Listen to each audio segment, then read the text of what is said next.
everyone, this is WobblyWallaby. Many people ask me which class they should choose in Ragnarok Mobile for PvE. My answer is undoubtedly Khalitzburg if you want to be a DPS class. Today, I'll show you how my 15% deposit free-to-play account can now solo Legend Isles 1-3 and Museum 1F. I don't think any other DPS class can solo these instances with such low deposits and free-to-play friendly gear, so if you want to know how, stay tuned. First, here's some footage of me taking down the Legend Dragon. One of the biggest tips with Khalitzburg is to run away if needed. It is to ensure your anti-death recovers, and you can also burst down your enemies with Wish Flower. As a class that lacks survivability, you'll need to do some tactical retreats every now and then.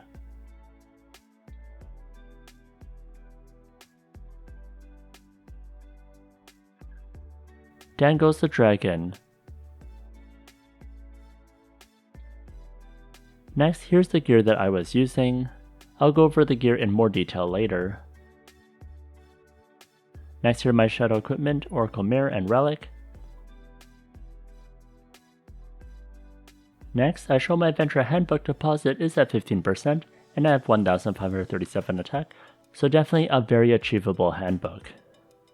Next, the best way to take down tough instances is to hit the optimal stats for each one. Here's a summary of the critical stats required. For Legend Isles and Museum, you need 200% ignore defense, 50% skill damage, 50% elemental damage, and 80% penetration.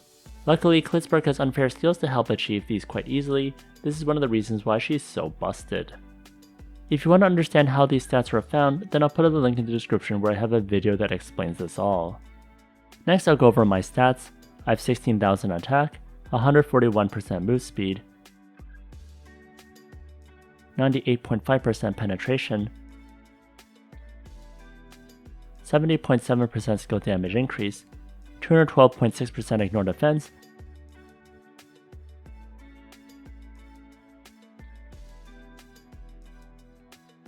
and 114% fire damage. Next, here's my stat breakdown. First is penetration percentage. Blessing of Goddess is a huge source, so make sure you join a guild and participate in GVG. Next, the reason why Khalitzburg is so unfair is she can easily get penetration from her weapon and skill Flower of Desperation. Next, for skill damage, the gadgets help a lot. Thankfully, all these are now available in the Time Wish machine. Again, Flower of Desperation gives 30%, which is huge, so even if you don't have these gadgets, it's still okay because 30% from that skill plus 14% from Brave Warrior's Pauldron already gives you 44%, which is quite a lot. Next, for Ignore Defense, Khalitzburg is quite easy since her penetration percentage becomes Ignore Defense. For activating the Minora's card deposit effect for 50%, I use the White Knight offhand card, which is an easy activator. Morale enchants are hard to get, but luckily you don't need to roll for it with Khalitzburg. If you're really lacking, you can also get 12% from Advanced Ruins or use the Moonex Star card for 15%.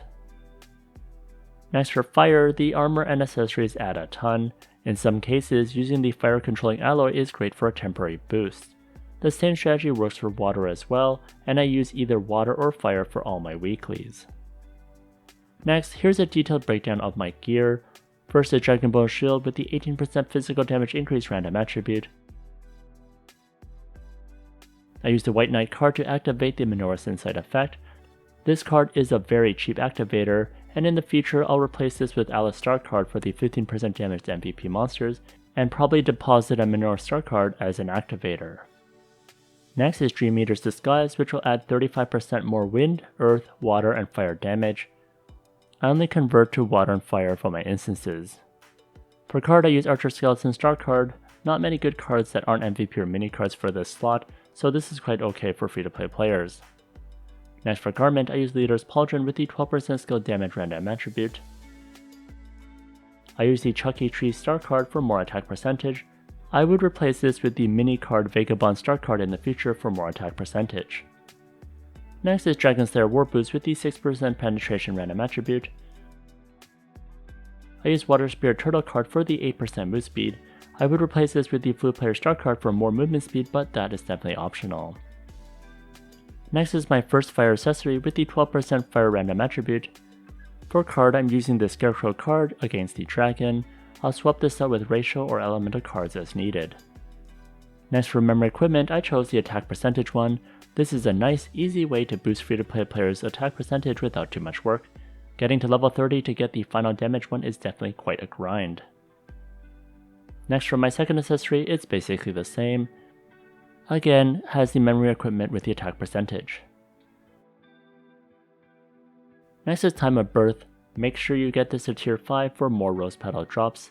It's definitely worth trying to get this to refine 12. Next, for cards, I use the Menorah's Star card and the Menorah's card against large size MVPs. Next, for all the gachas mentioned here, they are now available in the Time Wish machine. Definitely save your reunion proof for these awesome meta gachas. First is Homestead of Snowy Owl, a solid headwear that increases your wind, earth, water, and fire attack by 10%. The extra 10% damage from inferior elements is fantastic and is often the best in slot. This is the one I most recommend people buy since I use this all the time. For card, I use the Andre Star card for the penetration percentage and ignore defense. Next is Winter Crown, which gives 9% skill damage. Hitting 159 for any of those 3 attributes is quite easy. Now, Cube Blower is used by many people and the damage can be potentially better, but only if you refine it to 6. Mine is currently broken at 3, so I don't use it. I personally prefer to recommend headwear that you don't need to refine to 6. Next is Honey Bunny, great for the 5% skill damage and the 3% boost speed. At full HP you get an extra 3% skill damage.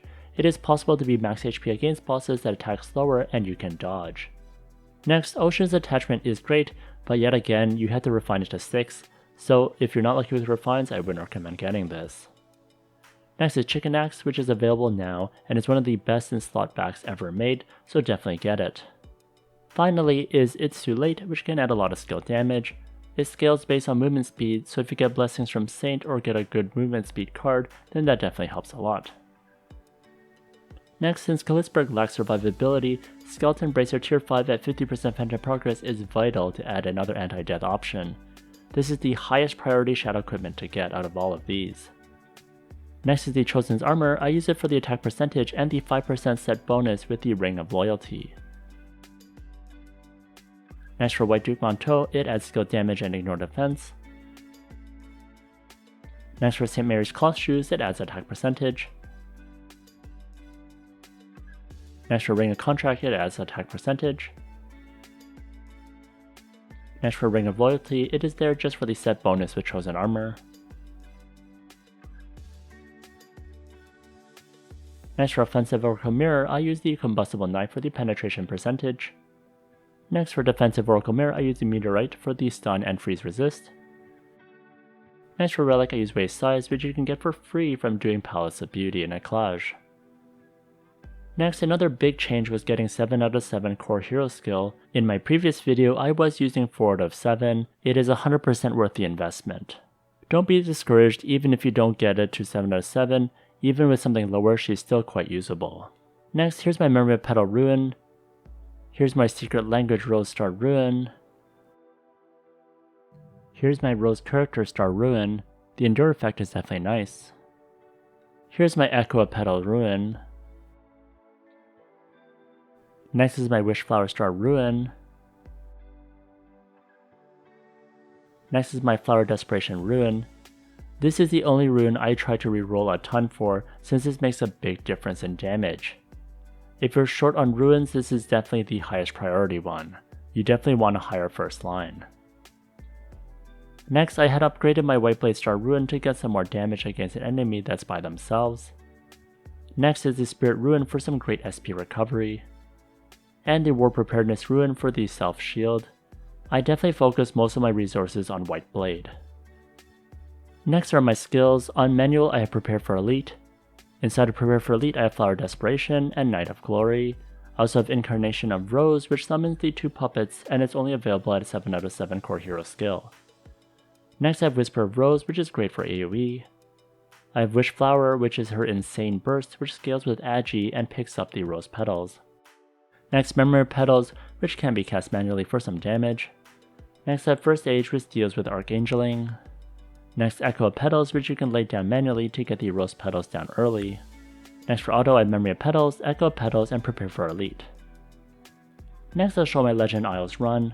First, I eat my anti-death food, which is the Prontera Royal Salad.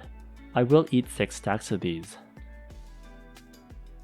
Next, I eat Strength B meal, RGB Meal, Water Converter, Vit B, and Int B. Magic does add to Khalitzburg's attack, but I'll cover that in another video later on when I go through the code. Next, slow attack ally for more damage, and I eat the normal precision stone to deal with the weapon penalty from using swords against large sized monsters. Please eat this before fighting a boss, otherwise you'll do 25% less damage. Next, I cast Prepare for Elite and get my puppets, then rush towards the golem. Try to cast Wish Flower early on so you can spam this as often as possible. I try to pick up the petals whenever I can. The Skeleton Brazier lets me tank this damage so I don't need to run away as I did before, which means you can do a ton of damage without running away.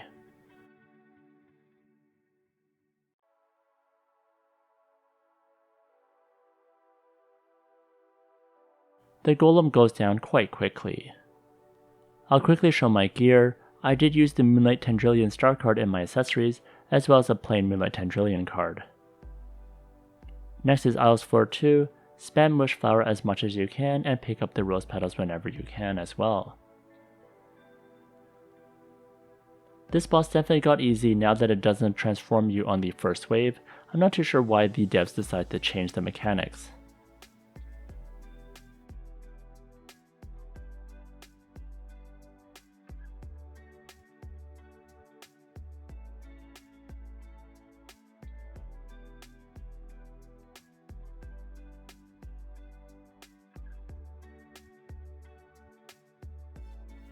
Next I show I swapped in 2 Malguai cards which can deal 15% damage to ghost monsters each, which works quite well since that boss is ghost. Next, flow 3 is a huge challenge. It took many tries. I chose to stick with the water conversion to avoid switching gears. For phase 1 I avoided the corrupted fen and run as needed. Your puppets can do a ton of damage, so don't be afraid to use them to your advantage. Just hit and run. Next for phase 2, it gets really messy.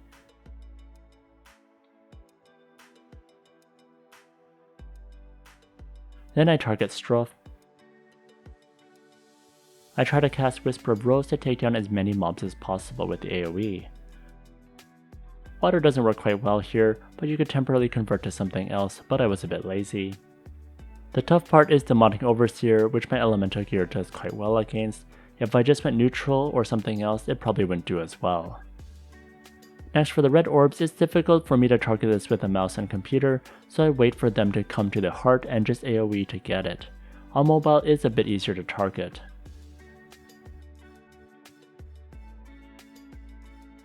For the final phase, it's quite easy to die. You need to learn when to run and heal. Running away and hitting with Wish Flower definitely works. I died many times when I just stood there and kept taking damage and not being able to heal properly.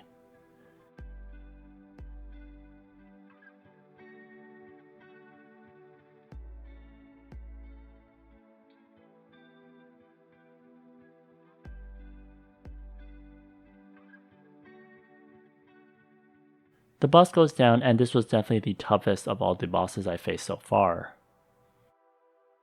Next, here's a quick overview of what I used. I used Moonlight Tendrillion Star again. Now, earlier in the video I did show the Legend Dragon run, now let me show the limitations. Unfortunately for Legend Isles Floor 2, my free-to-play Khalitzburg cannot take down the Rook fast enough. This is where I'll keep progressing my count and hopefully one day I can do it. I do have no doubt that if you have a Saint to support you, you can definitely solo DPS the Museum 2F without any problems. But for this video, I just want to show you the potential with the solo Khalitzburg even as a free-to-play player. So I hope this video showed you the potential of Khalitzburg even with 15% deposit, no MVP or mini cards, and gear that free-to-play players can work towards. Good luck with your Khalitzburg. If you enjoyed this video, please like, comment, and subscribe. Here's a video that I recommend, and if you want more Khalitzburg guides, check out this playlist over here.